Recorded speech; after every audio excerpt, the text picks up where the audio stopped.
আজ থেকে কোচবিহার শিলিগুড়ি রুটে এসি বাস পরিষেবা চালু করলেন উত্তরবঙ্গ রাষ্ট্রীয় পরিবহন নিগম। কোচবিহার সেন্ট্রাল বাস টার্মিনাসের একটি অনুষ্ঠানের মধ্যে দিয়ে এই বাস পরিষেবা সূচনা করা হলো। সেখানে উপস্থিত ছিলেন কোচবিহার পুরসভার চেয়ারম্যান রবীন্দ্রনাথ ঘোষ, উত্তরবঙ্গ রাষ্ট্রীয় পরিবহন সংস্থার চেয়ারম্যান পার্থপ্রতিম রায় এবং সংস্থার এমডি সহ সংস্থার কর্মীবৃন্দরা। এই বাসের সময়সূচি কোচবিহার থেকে প্রতিদিন সকালে 7:40 এবং দুপুর 2:40 ছাড়বে এবং শিলিগুড়ি থেকে প্রতিদিন সকাল 8:50 ছাড়বে এবং বিকেল 3:50 ছাড়বে বলেও জানিয়েছেন সংস্থার চেয়ারম্যান পার্থপ্রতিম রায়। ইতিমধ্যে যাত্রীদের জন্য এই পথে সরকারি ভাড়া 320 টাকার পরিবর্তে বিশেষ ছাড় দিয়ে 200 টাকা করা হয়েছে। এর পাশাপাশি আরো এই ভলভো এসি বাস চালানোর সিদ্ধান্ত গ্রহণ করেছেন উত্তরবঙ্গ রাষ্ট্রীয় পরিবহন সংস্থা।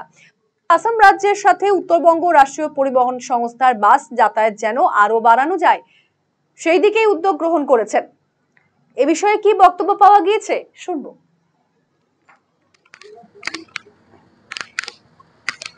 এটা দীর্ঘদিন থেকে মানুষের একটা ডিমান্ড ছিল যে আমরা যাতে কোচবিহার শিলিগুড়ি রুট, এই গুরুত্বপূর্ণ রুটে যাতে এসি বাস চালাতে পারি। তো আমাদের হাতে সেরকম গাড়ি ছিল না।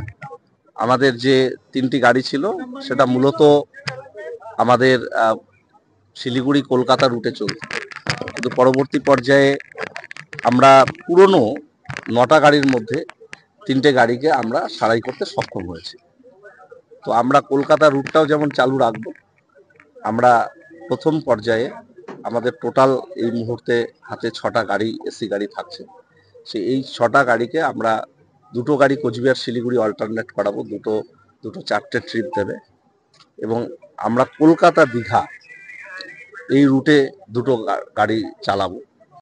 রায়গঞ্জবাসীদের জন্য সুখবর, যারা দীর্ঘদিন ধরে জয়েন্টের ব্যথা এবং হাড়ের সমস্যায় ভুগছেন তাদের জন্য রায়গঞ্জ দিশারিতে আসছেন আর.এন. টেকর হাসপাতালের জয়েন্ট রিপ্লেসমেন্টে ভারত বিখ্যাত অস্থিরোগ বিশেষজ্ঞ doctor Varun Dutta, MD, DNB.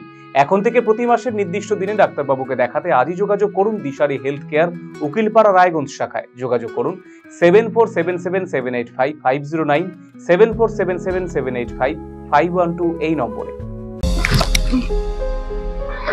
আর একঘেয়েমি ভালো লাগছে না, একটু পরিবর্তন দরকার।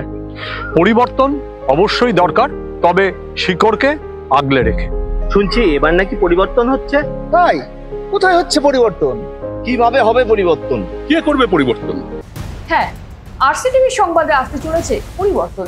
কি পরিবর্তন জানতে নজর রাখুন আরসিটিভি সংবাদে।